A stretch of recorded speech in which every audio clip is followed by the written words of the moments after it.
I start to care, then I find. Niggas, stay. Go Killer Son. Yo, before anything, salute to RBE as a staff. Lawrence, ARP, Shatis, all y'all niggas. Y'all deserve, from all the fans, a thank you. Just a simple thank you. You know what I'm saying? Putting together an event like this with all the negative, positive, and all the shit, all the variables that can happen, and for all the battles to go down, no serious delays, no bullshit. This was well planned, and I'm gonna get into some of the intricacies of what RBE did, I feel, to ensure that there was no BS. And sometimes it costs a little bit more, and we'll go into that for a second, to make sure you get the proper performance without any delays and things of that nature. So Friday, you know, I had to go to the press conference. It started at 7 p.m. I got there late, like 7:30, 7:40. Just going from Brooklyn to New Jersey is not always the easiest thing. They may want to think about when they're going to hold a press conference. Maybe 8 o'clock might have been a little bit easier, but 7 o'clock wasn't too bad. But you got people, if you're thinking you're coming from a different borough or from one of the boroughs to make it to the press conference, you got rush hour traffic from like 4:30 till about 7:30 on. So it's just like high gridlock, and you got to go through Highland Tunnel. You got to go to the city to get to New Jersey for the most part, at least where they at, and where the hotel was, by the airport. Anyway, get to the press conference. Dope press conference. I kind of like it better than the face-off. The media gets to get involved. There was a couple of fans in there. If you notice, your boy asked a question that's kind of set Murder Mook off, and then he went on, you know, a viral tirade against Smack, URL, and them being petty, and you know how karma is going on. It's almost like the chickens coming home to roost, like a Malcolm X shit, when he said that Smack was being petty and that he was paying battlers. We knew Smack was blocking battles for years now, but he definitely has a personal vendetta against RBE. And throughout it all, and I knew this for years, throughout it all, RBE's held a professional, professional but competitive position with regards to URL. And you got to respect that. I think, you know, and you know, it might be a little biased or whatever, but I think RBE is more like family.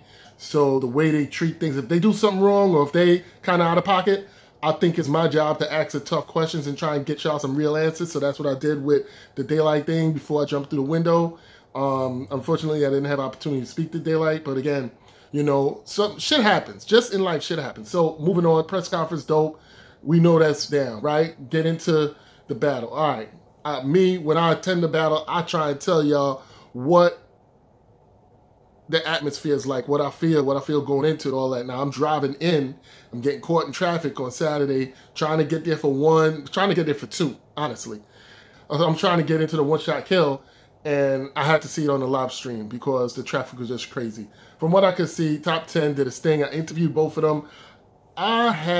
Usually I stay in a hotel in Manhattan, and I don't have a problem uploading videos. I stay with my brother. My brother's in the hood in Brooklyn. I think they get 2G service if that's possible. My phone said 3G. It's 2G. That thing just keeps circling and circling. You don't get the internet unless you get Wi-Fi. By the time I got the Wi-Fi password and username from my brother, it was a wrap. All the, you know, it was a wrap. So I have to wait till I get back home to, you know, get y'all some shit. Anyway, drive up there, find a parking spot, I'm a block away. I'm walking up to Club Drom. Boom. Not much of a line outside. Some niggas hanging outside with whatever. I get downstairs, and the first surprise battle is coming on. I'm like, Clean Paper versus who? 400 Block. I didn't know it was a one-rounder. I knew Clean Paper was in the building from everything, so watch it. It was cool. 400 Block. I think he choked a little bit because he kept starting over. He lost his place, kept starting over, drank some water, and then he got it together. And to me, Clean was more flawless. He had jokes. He captivated the crowd. And to me, it's more what I remember or what was more memorable. And when he had that line talking about he owed ARP a favor, and he took a deposit from ARP, so he owed him a favor, and he wasn't giving it back. And that just took the whole crowd. So Clean is so talented that he really doesn't have to go crazy to be appreciated. His personality is what gets him going. All right, so we dealt with the 1SK, we dealt with Clean Paper and 400 blocks. Salute to them. The first battle is Swave 7 and B-Dot. Swave 7 and B-Dot, I'm on the stage for it. I'm behind Swave. And, you know, I kind of am anticipating Swave talking to the dude. And it was amazing because the first round from B-Dot, I didn't feel like if he was going all the way in. I felt his energy was a little low. And I was kind of surprised. I'm like, man, I expect B-Dot to like kind of go in. And Swave's first round was kind of good to me. Swave's first round was real good to me. And he kind of broke B-Dot down. So I said, man, I think I'm edging Swave on the first round. Now, second round, B-Dot in the beginning of the second, we're going to talk about chokes and starting over and stumbles and all that. And I think there's a significance on when you choke, like what round you choke. And I think there's a significance of if you choke in the first, second, or third. And I think that if you choke early in the battle or stumble early in the battle, I think you have a lot more time in the battle to recover from that second and third round, as opposed to choking in the middle or in the third. It's just like chess to me. I think battle rap is more comparable to chess than basketball. And I'm going to do a whole blog on that. I've been thinking about that. I really want to put my thoughts together. But B-Dot chokes in the beginning of his, I wouldn't say choke, but whatever they want to call it. Stumble, starts over. He started over a few times. You could tell he was trying to get it back. But once he got that back, you know, that rhythm in the second, he started cooking. I like how Swave kind of started the second with the Black Power thing and all of that. He was really trying to take a lot of B-Dot's strength and power and what he talks about away from him, and then go into, this is why we don't like you niggas, which I think it was working on some of the crowd, for real. Again, everybody know I rock with Swave. The second is a tough one. Second one's a tough one because B-Dot's second, after he had that stumble. So if you go back to the making of the band days when J Mills battled E Ness, Puffy set a standard. If you never watched battle before, if you wasn't tuned to battle rap, man, who knows what happened in the streets before Puffy said that shit. Like, I bet a lot of street shit went down and niggas might have fucked up or did something and they just kept going. It's like, well, whoever they felt was hotter was it, regardless of the mistake. When Puffy said, you have to be flawless, you can't have a stumble, a pause, anything, your shit has to be impeccable, it's an automatic forfeit. It's an automatic forfeit of that round. And he gave that shit to J Mills because E-Ness was cooking. He stumbled. It was a slight stumble. It was like, we talking about full-blown chokes that niggas be doing in battle rap. Like, E-Ness had a stumble. Like, I think he just said a word wrong. And Puffy was like, nope, you stumbled. Your shit is out. J Mills got that second round, whatever. And it was like, from there, anything caught on cam, stumble, your shit is fucked up. Now, I don't know. I think dudes are starting to get fit, you know, soft on stumbling or having to get your rhythm back and, you know, what it really means, you know, choking. Again, I'm going to say B-Dot started cooking in the second. In the third, Swave's was, in the third, B-Dot had, again, an epic third. And I think Swave's third was good. It was good. Off of just one time there, I had a hard time picking it. I'd lean towards B-Dot if we not counting the second as any kind of choke or stumble or anything. If we are examining that and going off of the Puffy rules, if you will, then you got to give the battle to Swave 7, first and second. And B-Dot's third was better than Swave's third. But if you can overlook what happened with B-Dot, you guys please comment, let me know. Because I'm a little bit up in the air with this, and I know I have some biasness. I would say if you overlook B-Dot stumble in the second, you may have to go with B-Dot winning 2-1. If you can't overlook the stumble and the starting over, because I was on stage, it took him a few seconds to get together. If you can't look that over, then you got to give the battle to Swave. So it's gonna be a real debatable battle. And if you ask me, if going into that battle, B-Dot versus Swave, and you walk away saying that is a seriously debatable battle, that's a win for Swave. Because it shouldn't have been debatable. B-Dot was supposed to come in there and kill. And he did not. Swave was on his shit. The next battle was Head Ice and King Los. And I'm being honest with you guys. The first 3 battles was the top 3 battles I wanted to see, for sure. Like, no doubt about it. I wanted to see Swave versus B-Dot. I wanted to see Head Ice versus King Los. And I wanted to see the main event. By the time I was watching Head Ice and King Los, Club Drom was like a hot oven. I'm surprised nobody's not talked about it yet. Inside of Club Drom had to be about 150 degrees with high humidity. Homie, I don't know how people wasn't passing out. And dudes would go outside and smoke their weed, come back in smelling like weed and hot humidity. It was not nice fragrances at different parts of the crowd. You know what I'm saying? I'm standing there, and I'm a big dude. I'm 6'1", 300. I'm a big dude. You know, and people are moving back and forth. It's hotter for tall dudes. Like, I felt the temperature at different levels in my body. Like, up here was 150 plus. Down here was like 120, maybe 125, and down by my ankles or whatever might have been a cool 105 or something. They had some sort of AC up front where you got, like, where you came in from outside to check in, and the AC blowing over there, it might have been 95 degrees over there, but you definitely could tell it was cooler. Oh, it was hot. So, like, after a while, my hands were swelling up and all this stuff. I'm standing there. I'm like, yo, I usually can do this battle rap shit all the way through. It was so hot. It was so hot. I was like, I don't know. But I thugged it out. King Los goes first. King Los' first round was nice. It was clean. He definitely let you know that he can rap. And he can battle rap and await for the crowd to respond. His projection, his voice projection was good. His clarity of rapping, like he can rap clear. Every word is pronounced phonetically right.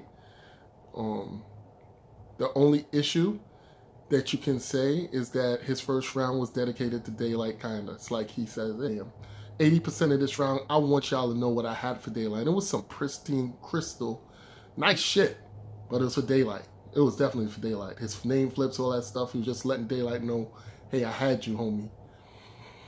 Plus, if you think about it, Daylight dropped some of his first, and Los was saying in the press conference he wasn't kind of feeling that, like this dude probably wasn't prepared and still dropped the ball, like he could have got at me, so I'm gonna show him what I had.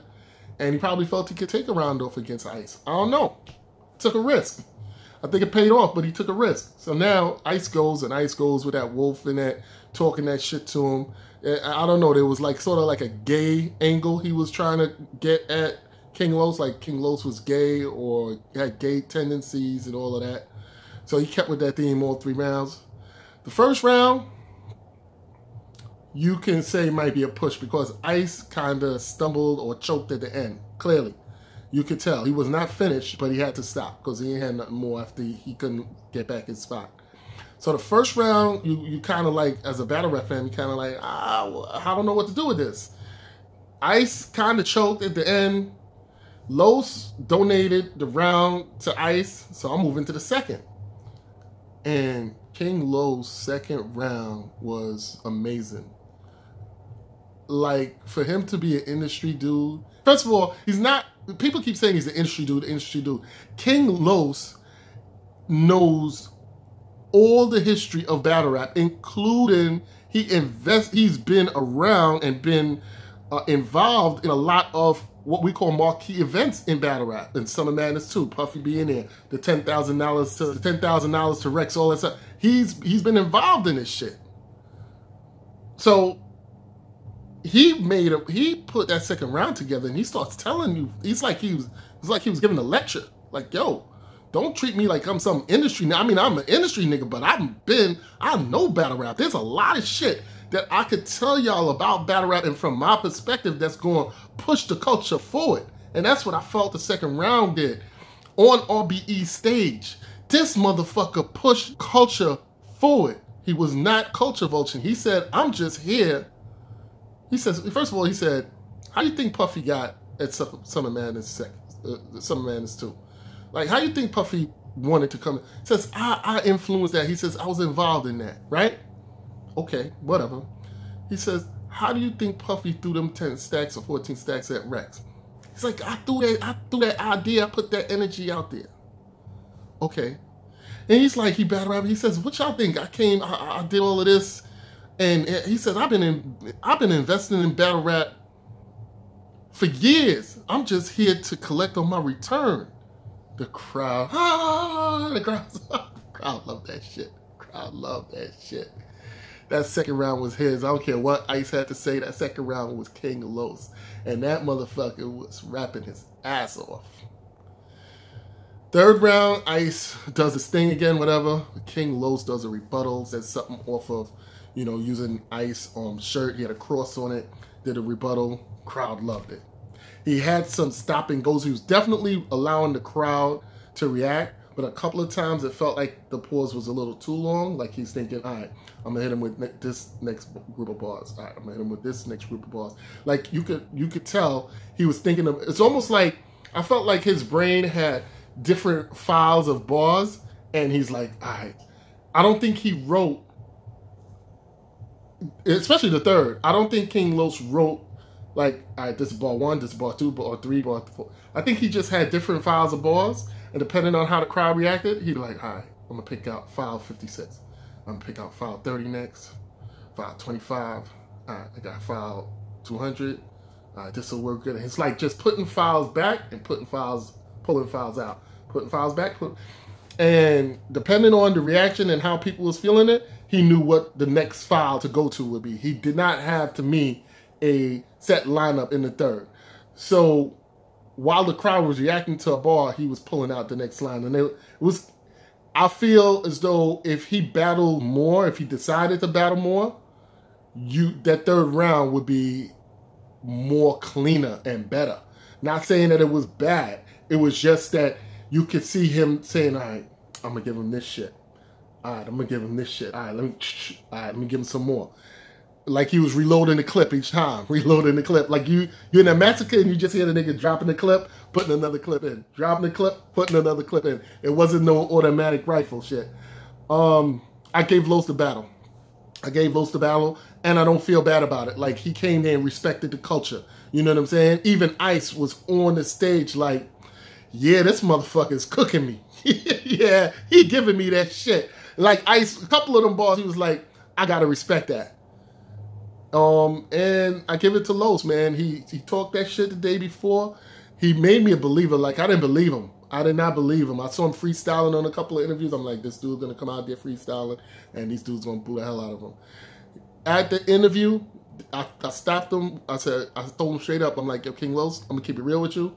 I did not believe you. I did not think that you was gonna do good in this battle rap event. I says, after this press conference, you have won me over. I have confidence in your ability to perform tomorrow. And I really meant that to him. And he was like, yeah, appreciate that, homie. Appreciate that, big homie, blah, blah, blah, blah, blah. So anyway, so now I'm thinking, because after that battle, I seen Pat Stay. I seen Danny Myers. I'm like, that's probably the next battle. I seen Iron Solomon. And then in the last corner of my eye, I seen Big K. I said, okay, it's one of them two battles next. It was so hot, Club Drom, I went outside, walked past the security, went outside. I was going to take one of the battles off just to chill, right? And I was like, I got to take one of these battles off. Maybe I could go somewhere that has some AC, cool down. Then I come back in, I'm sitting down, right? I'm chilling, sitting down on one of the chairs. Finally, I said, let me sit down. So I hear somebody starts rapping, and you hear the crowd, oh shit, oh shit. And I thought it was Big K. I swear I thought it was Big K. I'm like, damn, oh, they got Big K and them on the stage already? I'm like, whatever. And I seen people running into the crowd, like running, because I was thinking to myself, like, you know, after each battle, in case y'all don't know, after each battle, the crowd kind of disperses. They go get drinks, they go to the bar, use the bathroom, whatever. People go smoke, put money in the car, pay the meter, whatever it is. You know, get pizza, whatever they need to do. Do interviews after the battle. They're interviewing niggas. So you could actually walk up to the front or to a good area and get a spot for the next battle in between rounds. Or you could just take a load off. So I'm taking a load off, I'm chilling. I'm thinking, I don't care who the next battle is. I'm going to chill. So I hear this person start rapping. I'm like, well, let's go. Then I see people start, you know, this dude is standing on like a stanchion in the middle. He got his camera out, something else. So I'm like, let me see who the fuck is this next battle. And then I hear ARP, yo, fuck this, yo. Hey, ARP, we not promoting shit. We not saying who on the live stream before he was saying it was Eminem, it was this one, it was Jadakiss, da-da-da. Joe Budden's on the stream, this one on the stream, that one is just like Oprah, you get a call, you get a call, you get a call. That's how ARP was doing it each battle. He was like, yo, fuck all of that shit. We get right into this. So I start walking up, and I'm not, now again, mind you, I seen when Mook walked in with his 10 dudes, and they just pretty much walk past security. Half of them dudes ain't even get searched. P, all them dudes was with Mook. They kind of just blew past security a little bit. I mean, security searched them a little bit, but they kind of didn't, Anyway, so they kind of walked through. And I had already seen Verb was in there. So I'm like, but to me, Mook had just got there. Mook just got there like 4 or 5 minutes ago. And Verb was kind of there a little bit earlier. Verb was there just before the ice battle, the ice Los battle. So I happened to look at the stage, and I did like a double take. I'm like, I see Verb standing up there. I'm like, who Verb watching? Not like, you know, sometimes the battlers watch something. So I'm looking for Big K. I'm like, where's Big K? I see Verb, but where's Big K and I ain't telling me? You know, because I thought I heard Big K. I see Mook standing up there. I'm like, oh, hell no. They put Mook and Verb as the third battle. Real talk, like the real third battle. I mean, it was like the fourth battle, if you want to call it that name, QP. And I'm standing here. I'm all the way in the fucking back now. This place is jammed. Everybody named Mama is in there now. Like, it's like the whole VIP section. Like, I could have got into the VIP section, I'm sure, for this. But the whole VIP section is packed. And they people standing on the seats and Arsenal in there, everybody. And I'm like, oh, here we go. Now I got to find a good spot to stand and try and get comfortable or whatever. And, you know, Mook goes off first round. I'm like, oh, he had the crowd rocking. Mook was talking and shit. Here's the thing with Mook. I know people are going to say he was scheming too much or he was scheming, he was doing this. But Mook's wordplay all night was impeccable. It was like he really put some of his bars together like fantastic. And you could tell some people in the crowd wasn't getting it. Like, you know, Averb's name is Chaz or Chat, and he was like, and chastity or something like that, and, you know, and it was a metaphor for a chastity belt, and then, you know, he's not getting this thing like Chaz to the. Anyway, his wordplay was impeccable. It was like spot on. His schemes was dope. Some of them was a little long, but everything kind of intertwined and was well. You know, later on, I just got a call from Lawrence. We're gonna have him doing a recap, telling us some behind the scenes shit. You know, I think it's real dope. But Mook versus Averb was, I think, a classic event. Battle lived up to the hype. I think they're gonna be talking about this battle for a long time. And I just want to tell y'all something. There's a lot of things that go on before a battle, during a battle, and after. And for Verb to stand up there and withstand all the variables that went on and still be able to give you flawless rounds, confidence in his delivery, confidence in his bars, have it received. He talked to Mook. Verb talked to Mook for like 2 rounds. All right, legit. Talked to him. Mook was bar heavy, you know, schemes, all that stuff, the wordplay we talked about. But Verb talked to him, and Verb won the first round. And you could feel that energy just populate through the crowd. Like, oh shit, Mook just lost the round. He can't say he didn't lose this round. Mook's bleeding, you know. Like, Verb had Mook bleeding. Like, oh shit, the God could bleed. Like, you know, brought him down brought them down to earth, brought them down to our level. And second round, tough round. Some memorable lines from Verb saying, "You're not with us." I can see shirts right now, "You're not with us." And Mook had a good set. All of Mook's rounds was decent, especially his second and third. Third was too long. It was a little long, but he had bars. He had bars in every round. He got booed in the second and third a little bit, but you can tell he brought it right back. He had this confidence, cockiness, like, you know, y'all not gonna play me. I'm gonna give y'all some shit that y'all can appreciate. Get the crowd right back. It is hard once the crowd boo you or you lose them or that punchline don't hit, and the crowd just goes. You can feel the air just leaves the room like, ah, and then you got to get them right back like, ah. That's hard to do. It's hard to do because people really are emotional in the crowd. Their emotions, if you take the emotion out of the room, you got to bring the emotion back in. They're not going to help you. New York crowd is not going to help you. It was an unbiased crowd. They just wanted to hear bars and wanted to hear some niggas get spoken to. And you got to remember, you just came off of a head ice Los that Los went off. So now you got to give us some shit.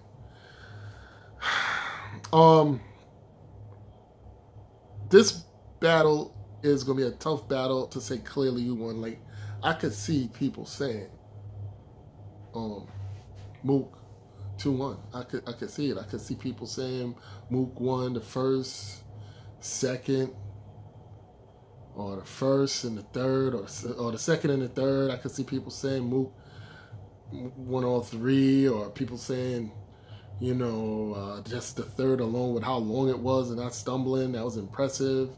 You know, his wordplay, his bars, his double entendres, his schemes. But to me, Mook was like rapping a long time. And he was just giving you a lot of bars. There was some like realness. Some like, to me, battles are a mixture of bars and personals right now. Like, if you got personals, I'ma fuck with you. And if you don't have personals and you just have bars, you know, it depends on what the other guy do. But if you got personals and you got bars, fuck with that. And A-Verb had that. A-Verb had that shit. He had that shit. And it was just right. Just enough.